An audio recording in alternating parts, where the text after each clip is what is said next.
So I would like to know that what are the evolutions of basic science research in cancer throughout these years?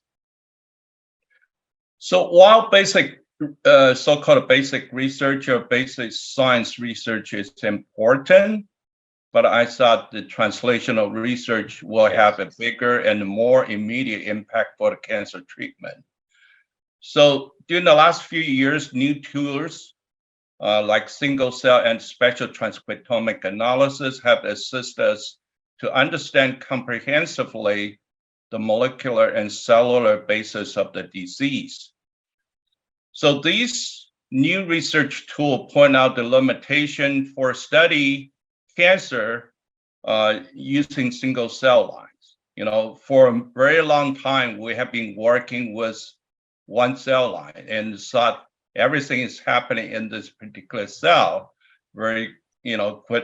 Commonly we're using cell like MCS7, and I will say this MCS7 biology rather than breast cancer cell biology.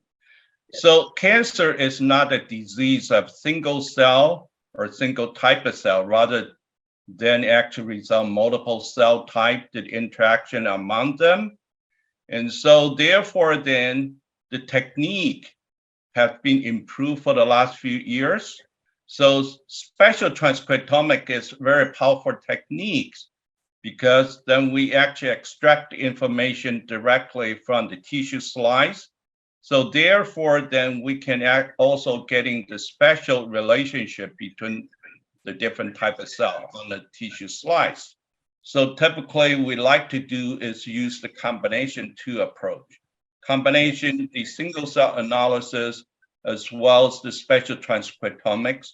And so this is the topic, or this is something I'd like to present during this coming meeting.